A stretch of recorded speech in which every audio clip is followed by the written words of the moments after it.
Hello and welcome to News Central TV. I'm Darshan Usman. The top stories this hour.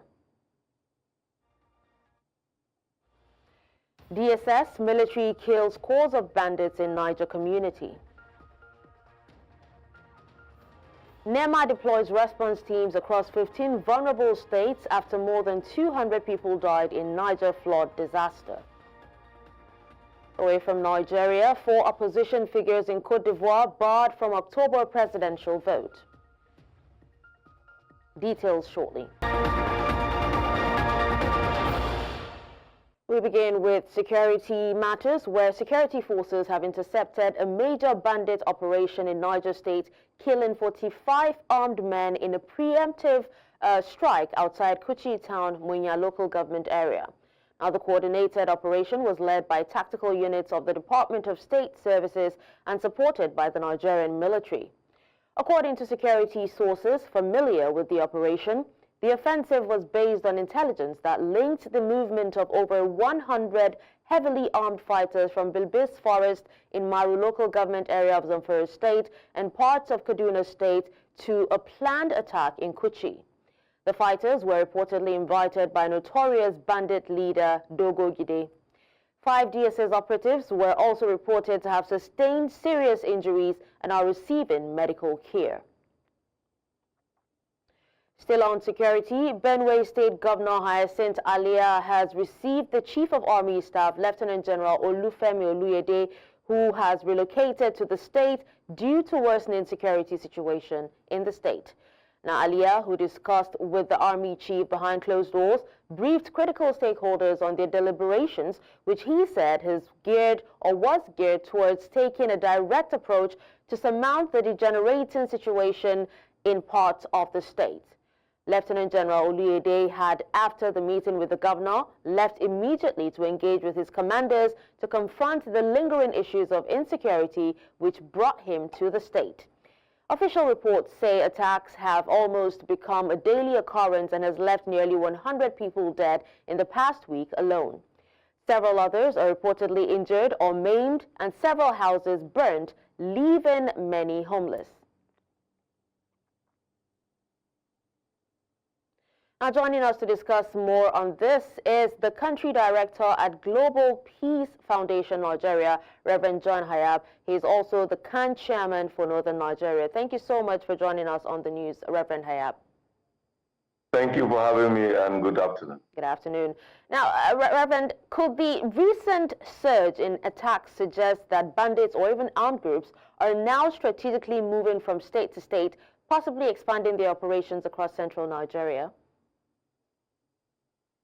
The killings recently have become one too many because, as you rightly said, today they are in Taraba, tomorrow they are in Plateau, next tomorrow they are in Benue, and continuously in the areas that they are operating and causing harm on fellow Nigeria. I sincerely sympathize with the governor and the people of Benue State, but I'm also happy that as we are discussing this, one key information is the relocation of the Chief of Army Staff, because this whole thing has actually continued because we have not asserted our influence, our power as a nation. The Constitution of Nigeria gives the governor or the president the power to protect lives and properties of citizens. And the president is the commander-in-chief of the armed forces. These killers, these terrorists, these bandits, whatever name they are called, have been having a free day. They, in fact, even dictate the pace instead of us putting them on the run. But I'm happy that a step has been taken. I hope it will not just be a visit, because there was a time the president of Nigeria ever gave instruction for the IG to move in. The IG do not move, but remain in Abuja.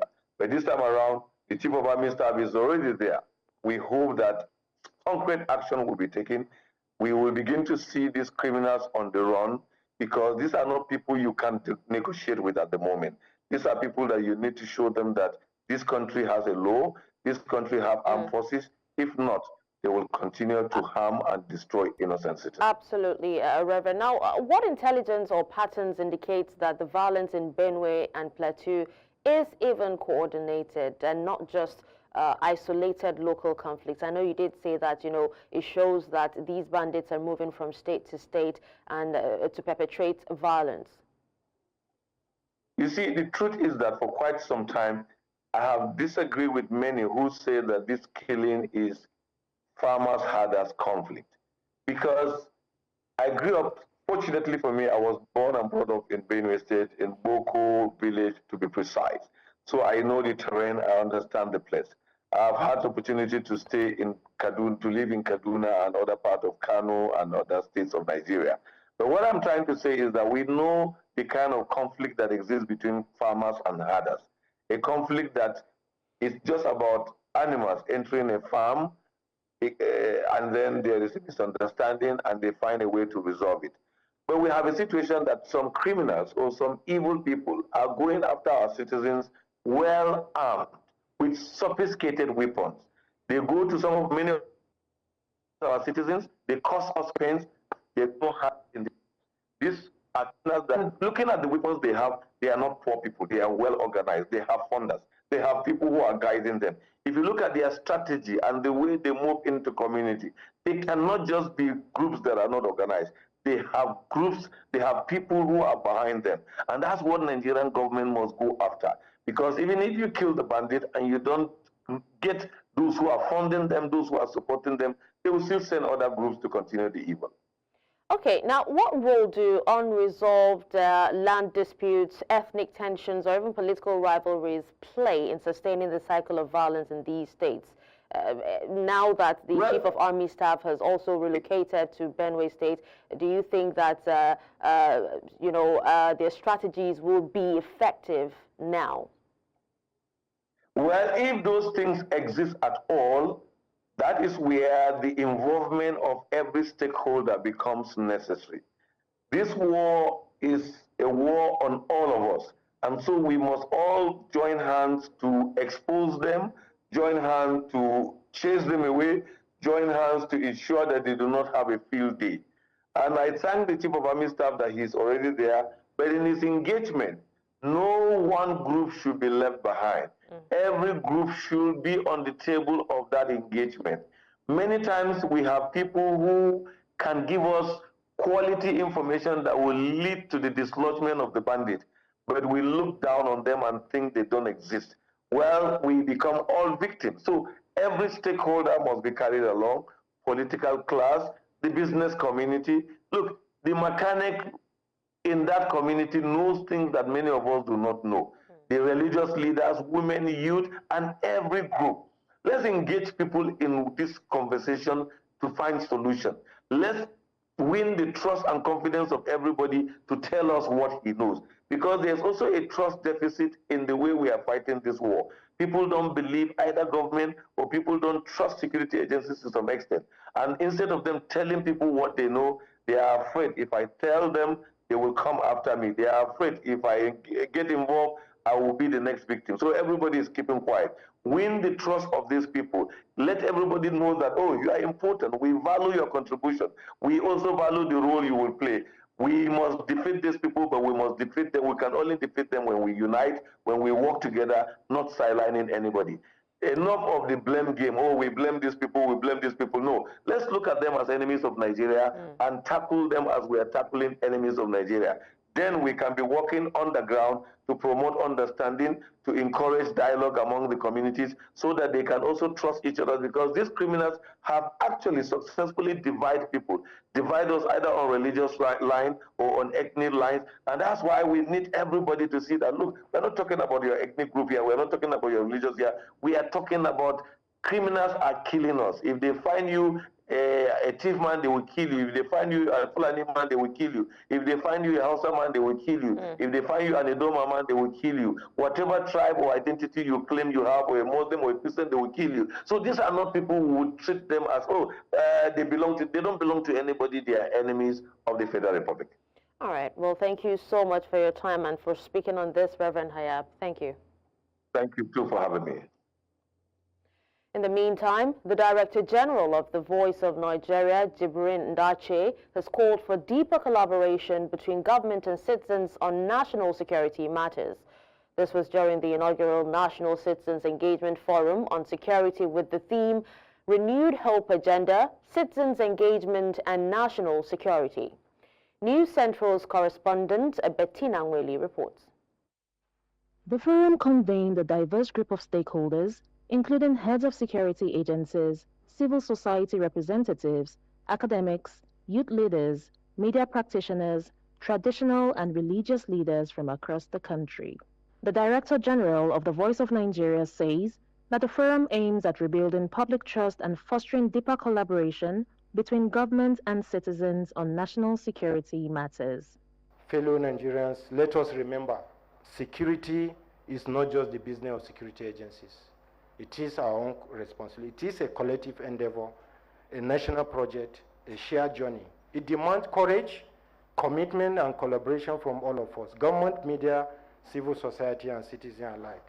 The event featured two thematic panel sessions, one to explore the challenges affecting public confidence in Nigeria's security framework, and the other highlighting the proactive role of citizens and the media in promoting national security. Information is critical, especially for the media, for citizens to understand what is going on, because like we said, the issue of fake news, falsehoods, false narrative, people not meaning us well, and somehow we seem to also be buying into all this falsehood. Sometimes I imagine when you see people celebrating when there are failures, it's only someone who doesn't really know what's going on that want to believe or want to pray for his country to fail, forgetting the fact that if your country fails, which means you have equally failed. The Voice of Nigeria Forum signifies a commitment to a citizen-centric approach in addressing national security challenges. If you talk of the institutions, institutional capacity building is very important. Institution must be well established, as well as the capacity building or the capacity of the operators, the staff, the operatives is very important. So the policy is there, strong policy, national security policy, including national defense policy are there. Then you need to get it, implemented. You have to execute it. By facilitating open dialogue and collaboration, the forum aims to strengthen the partnership between the government and the populace in safeguarding and improving the nation's peace and stability. In Abuja, for News Central, Bettina Nweli. Staying with security, fear and frustration have taken hold as residents, including traders in Mushin area of Lagos State, grapple with a disturbing rise in nighttime attacks by gangs of hoodlums. Now armed with weapons, these young miscreants are said to be terrorizing several communities, prompting urgent calls for government intervention. Our correspondent, Oluwakemi Alimi, has more. It's a cry for help in Mushin. Residents and traders across communities like Omoni, Ogungbaye, Adeyemi, Martins and Luth Road say they no longer sleep with both eyes closed. According to residents, groups of up to 40 hoodlums, mostly teenagers and young adults, have been invading their streets, mostly between 12 midnight and 3 a.m. and sometimes as early as 8:30 p.m. Armed with cutlasses, machetes and occasionally small firearms, they loot shops, break into homes, vandalize cars and steal critical components from vehicles parked on the streets. Everywhere in this area, they come every night. If you see them coming this night, you may think say they won't come back tomorrow, they will come again. So it has been happening. What I want government to do for us, you see that Ojawolowo, that Awolowo market, there is some guys there doing nothing. If they pursue them, if they pursue those armed robbers and those boys here, they run to that market, jump inside the market. That was the end. Residents say the attacks have been persisted since the beginning of year 2025, becoming more frequent and brazen, despite community efforts to defend themselves. 4 a.m. So I just saw a large bang on the door. Bang, bang, bang, bang. We are appealing to the security agent. They are those guys are inside this Awolowo market. They need to help us flush them. They're always there. In response, the Lagos State Police Command has swung into action, accompanied by the Area Commander of Area D Command, Mushin, and the Divisional Police Officer of the Alakara Division, Mushin. The State Police Public Relations Officer led a patrol of the hotspot areas. The Commissioner of Police has directed the immediate deployment of additional tactical teams to this area to ensure that all of these nefarious activities are brought to a stop. Immediately we got a report of this incident. The area commander in this area mobilized his DPOs and a raid was carried out immediately. And we successfully arrested 23 of these teenage miscreants. Investigation is ongoing and very soon they will all be prosecuted. The Commissioner of Police urges the good people of Mushin and Lagos at large to go about their lawful duties, to not be scared. We have seen things for ourselves. We know where to channel and deploy the additional resources that the Commissioner of Police has made available here. The police assure residents that normalcy would soon return, urging them to remain calm and report suspicious movements.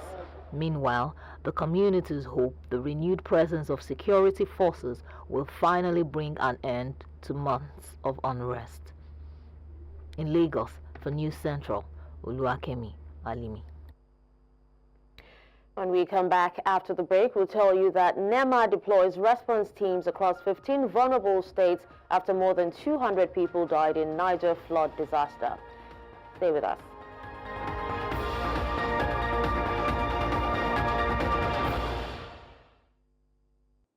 Thank you for staying with us.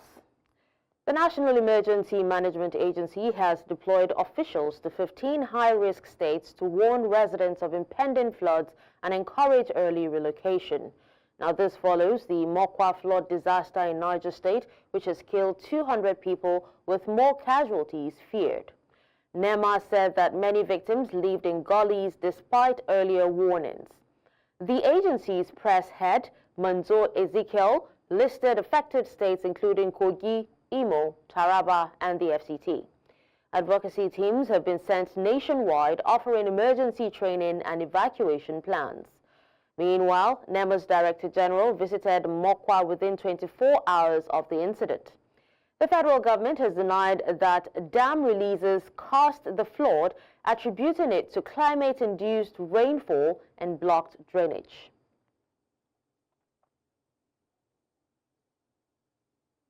News Central correspondent Joshua Marai, who has been monitoring developments in Mokwa, joins us now. Thank you for joining, Joshua.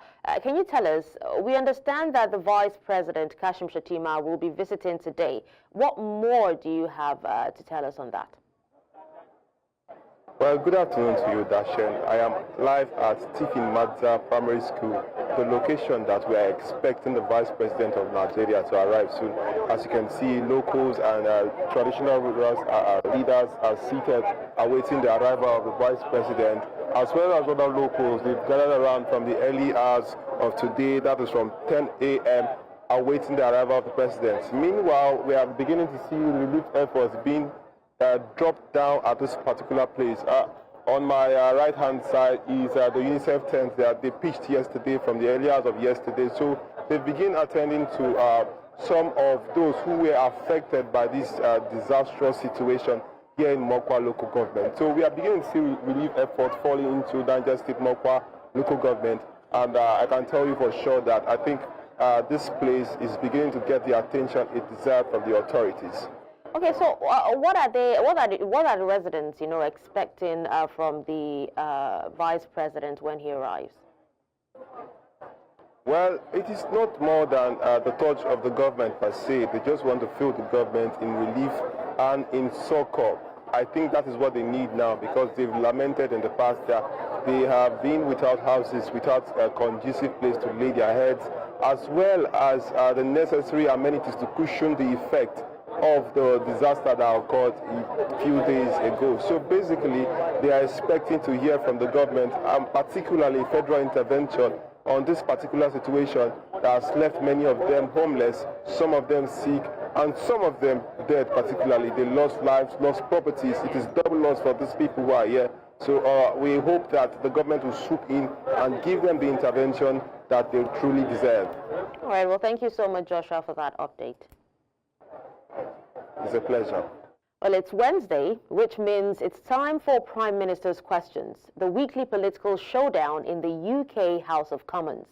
Today, Prime Minister Sir Keir Starmer faces off against the leader of the opposition, Kemi Badenoch, tackling the biggest issues of the week, including the Prime Minister saying the UK has to be war-ready and the winter fuel payment expected to go to more pensioners this year. Expect tough questions, fiery exchanges, and no shortage of political drama. Let's go live to Westminster for all the action.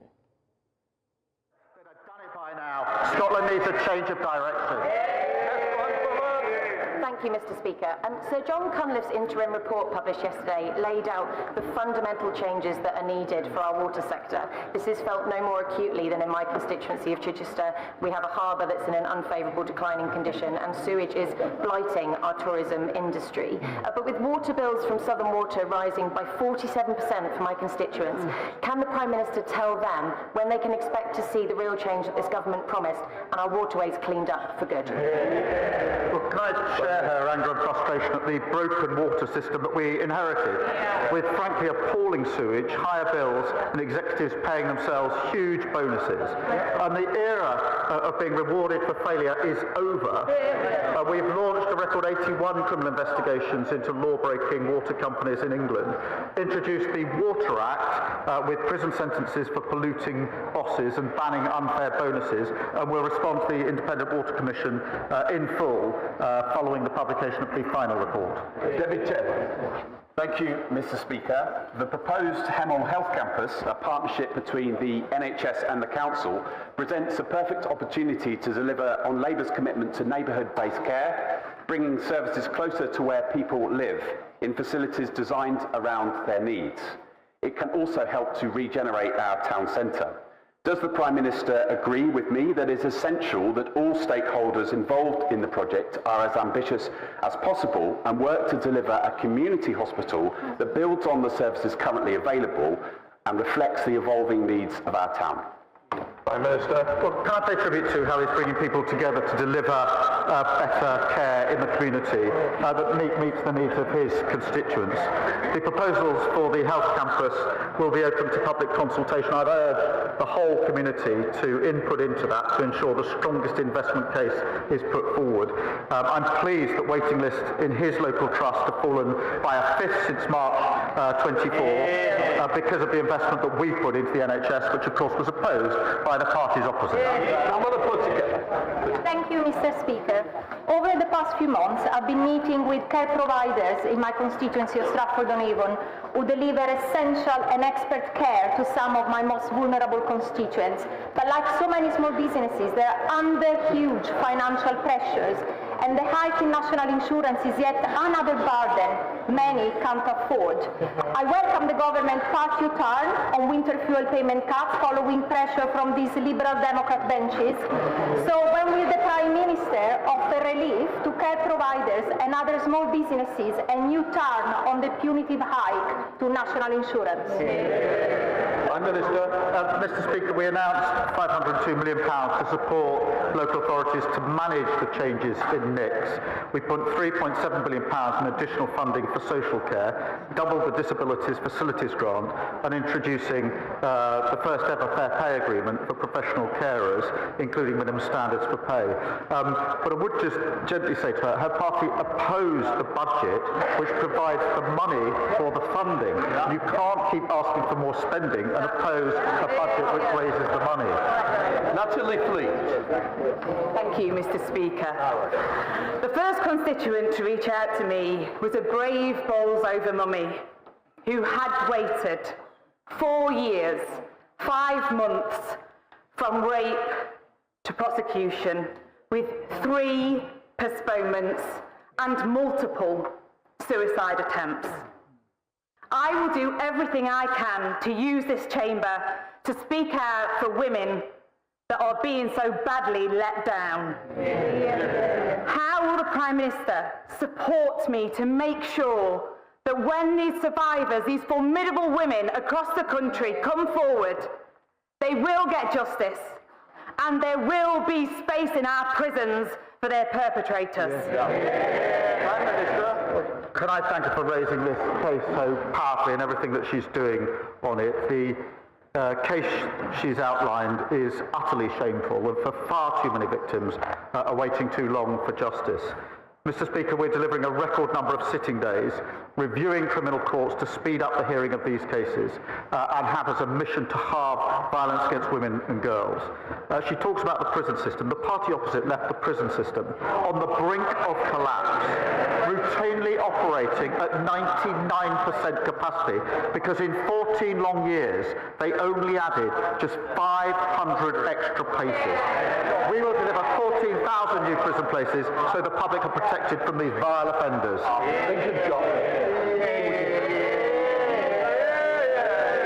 Thank you, Mr. Speaker. The Prime Minister told us during the general election that he is a socialist. What's been more surprising is to find out in the last couple of weeks that the leader of the Reform Party might be one too. As the Chancellor puts the spending review and locks it down, will the Prime Minister please remind her of Mrs. Thatcher's all too pertinent observation that the trouble is with socialism is that eventually you run out of other people's money to spend.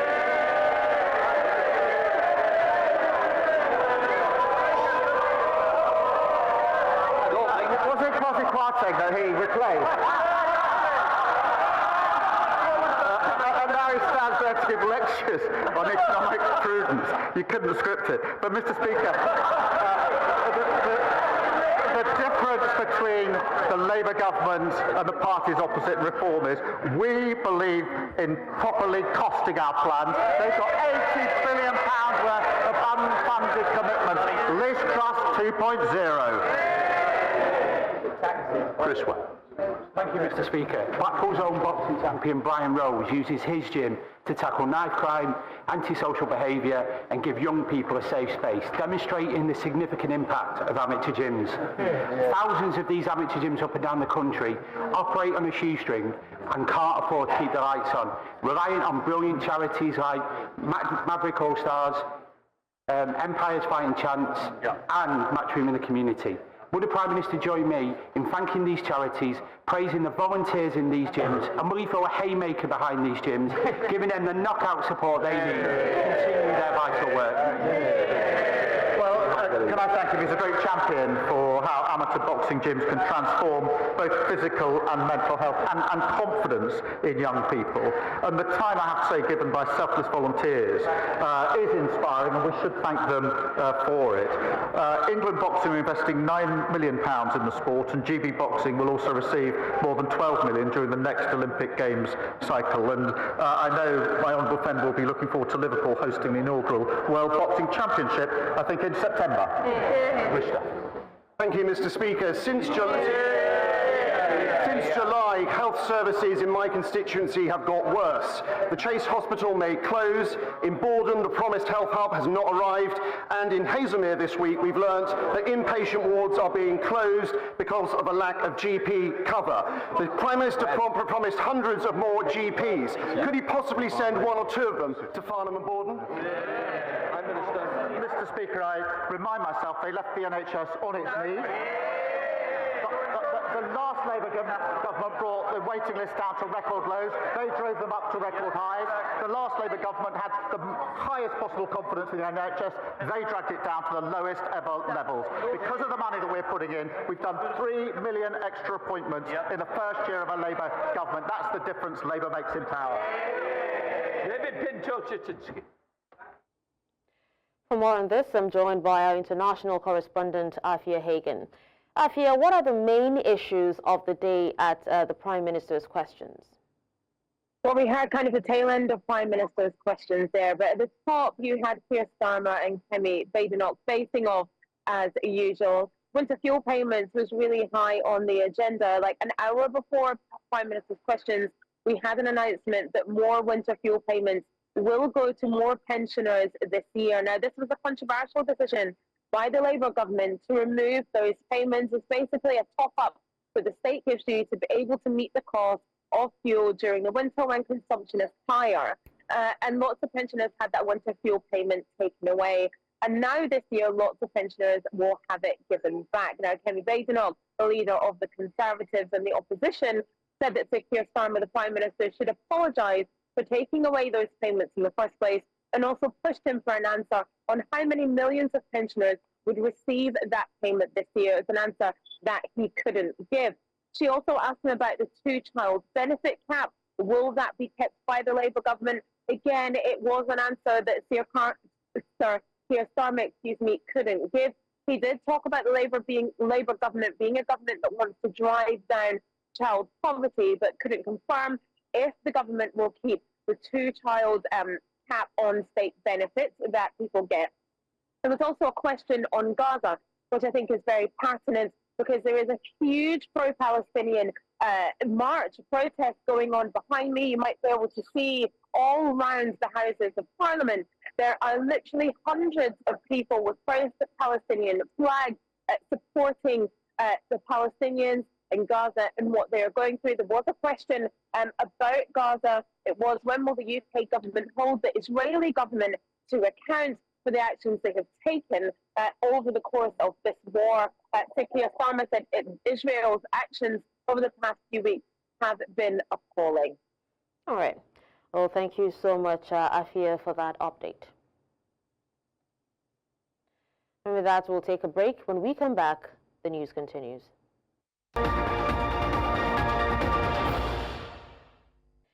As Nigeria's border with Niger remains closed, local ram sellers in Kaduna State are voicing their frustrations. Now, for years, this border has been a key route for the import of rams from Niger, especially during the festive seasons when demand increases. News Central's Rukaya Jibia has more. As the Eid al-Adha approaches, livestock dealers have expressed concerns about the recent livestock import ban imposed by the authorities in Nigeria. So da duk shekara da ma abin in yayi yawa zaki ga kasuwai ka shekara kana wahala amma zaka dai tsira kawai. Many of these traders rely heavily on cross-border trade. However, the Nigerian government temporarily banned livestock import to stabilize domestic prices ahead of the Eid celebrations.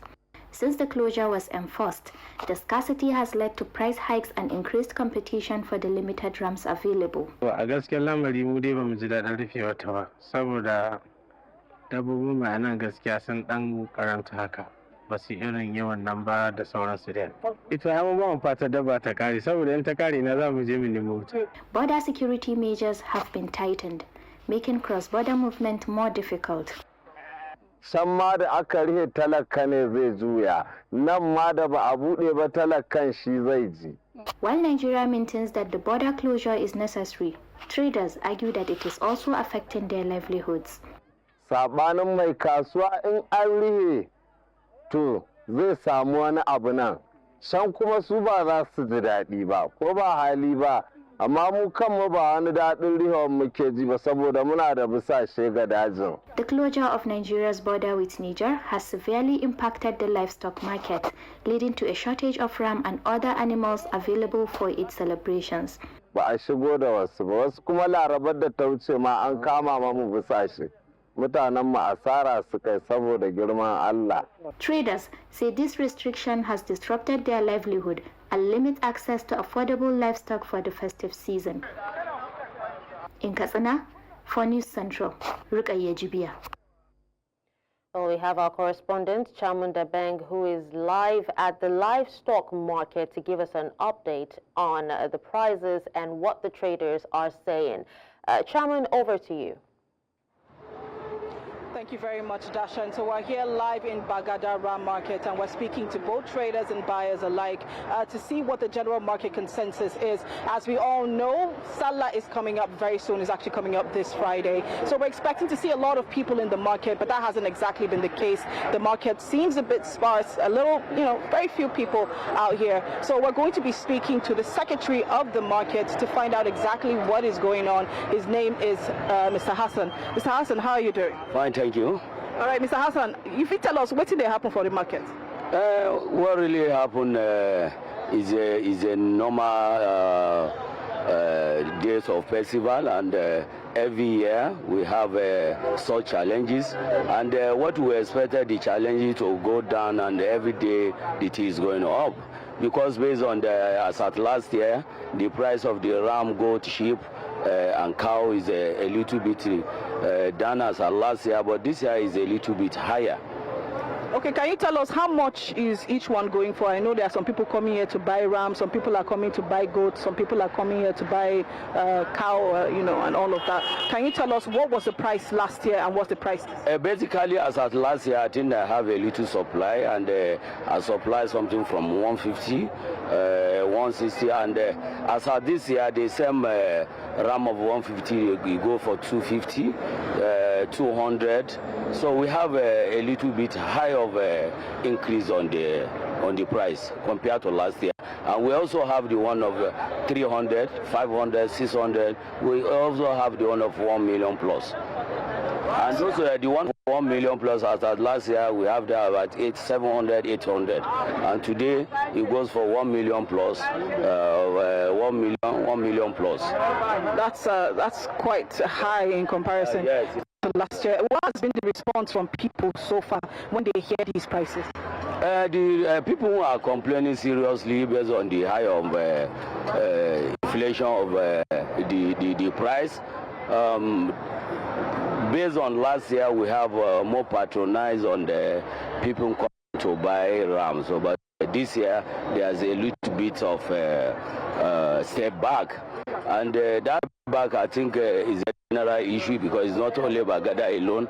I think it goes for all food commodities because of the challenges of the economies today. We have challenges on transportation. We have challenges on the border from Niger to Nigeria to bring in goods. That border has been closed. Border to Mali and some other places also has been monitored by their president. So the little we are able to get, that's what we put in the market. That's why we are able to have those challenges for this year.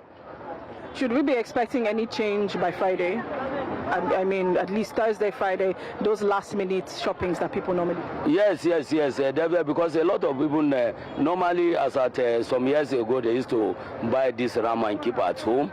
Maybe a week, a month before the Salah, but they discovered that a lot of them lose that ram before the Salah day. So what they decide to do, they come order on Salah day or a day before Salah. So immediately they bought on a day before Salah or on Salah day they will Salah, so they won't have any. All right, thank you very much, sir. Thank you so much. Well, that's all we have on that. But yes, that's the situation that's currently going on in Bagada Market. Well, thank you so much, Chairman, for that. Coming up after the break, 4 opposition figures in Cote d'Ivoire barred from October presidential vote. We'll tell you more in a moment. Stay with us.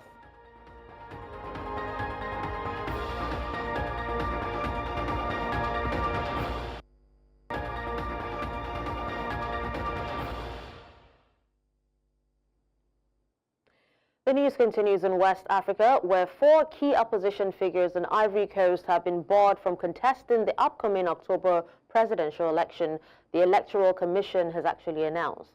Tijani Thiam, leader of the main opposition Democratic Party, has been removed from the voter list following a court ruling questioning his Ivorian nationality. Thiam appealed to the UN Human Rights Committee. Former President Laurent Gbagbo, ex-Premier Guillaume Soro, and former Minister Charles Blegude have also remained ineligible due to past convictions. Meanwhile, the Independent Electoral Commission confirmed that none of the 4 will be allowed to vote or run in the election. Commission head Ibrahim Coulibaly, however, said that the voter list will not be revised ahead of the 25th October poll.